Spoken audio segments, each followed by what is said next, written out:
आज चालले होते मी मार्केटला, कारण हसबंड डिफेन्समध्ये असल्या कारणामुळे त्यांना काही टाईमच भेटत नाही आणि उशिरा पण येतात. त्यामुळे घरातली बाहेरची सगळी कामे मलाच बघावं लागतात.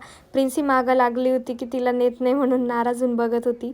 तिला म्हटलं, चल ये लवकर हायफाय कर, मी तुला काहीतरी खायला घेऊन येईल. मग लगेच आली आणि हायफाय करत होती. सगळं समजतं तिला. काय करणार आहे, मार्केटला सगळ्या ठिकाणी तिला सोबत नेऊ नाही शकत. आम्ही दोघं असल्यावर घेऊन जातो, पण एकटीला नाही नेता येत. आणि नजर नको लागो म्हणून मी तिच्या गळ्यात काळा धागा बांधला होता, कारण लग्नामध्ये तिला खूप नजर झाली. बिचारी आजारी पण पडली होती, त्यामुळे सगळ्यांनी तिची नजरही काढली, पण धागा बांधून दिला. मार्केटला काय भाजीपाला वगैरे घेतला आणि मग तिथून यांचं थोडं सामान घ्यायचं होतं, ते सामान वगैरे घेतलं. आणि 5:30 वाजले तरी ऊन इतकं कडक होतं की खूपच गरमी होत होती. आणि मग तिथून समोसावाला असतो जो माझ्या ओळखीचा आहे, मी तिथनंच घेत असते आणि टेस्टी बनवतो. तो गरम गरम बनवत होता. मग समोसे घेतले, चाट खायला गेले आणि याची सजावट बघूनच माणूस अट्रॅक्ट होईल, पण काय टेस्ट पण छान असते. खूप गर्दी होते आणि आज सगळीकडे मी लवकर गेले होते मार्केटला, त्यामुळे सगळीकडे खायला पण मीच फर्स्ट कस्टमर होते त्यांची.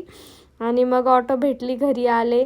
आणि घरी आल्यावर तर प्रिन्सीची खुशी इतकी असती का तिला असं वाटतं जणू आम्ही खूप वर्षांनीच भेटतो काय परत. मग घरी गेले आणि तिला तिच्यासाठी मी आणले होते आंबे. ती बघती की काय आणलं आहे काय नाही. पहिले बसते येऊन की काय आणलं आहे मला सांग खायला.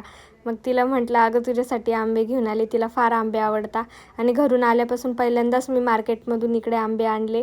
तर तिला म्हटलं, खाशील ना? तर खुश झाली ती लगेच. दे म्हणत होती कापून, पण म्हटलं नाही, संध्याकाळी खाऊ आपण जेवण झाल्यावर. आणि मग भाजीपाला वगैरे सोडला आणि इथे भाजीपाला वगैरे महाग भेटतो. आणि म्हणजे हिरव्या पालेभाज्या तर भेटतच नाही, जे भेटतं मी ते घेऊन येते. मग सगळं फ्रीजमध्ये वगैरे व्यवस्थित सगळं भरून वगैरे ठेवलं. फ्रेश वगैरे झाली, कारण बाहेरून आलं ना तर असं होतं कधी फ्रेश वगैरे होऊ. पण हिच्यामध्ये माझा टाईमपास होतो.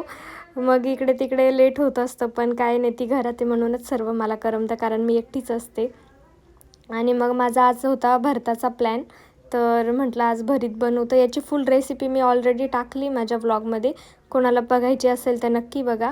खूप इझी आहे आणि टेस्टी बनतं. तुम्ही एकदा नक्की ट्राय करा. कसा वाटला व्लॉग नक्की सांगा. बाय.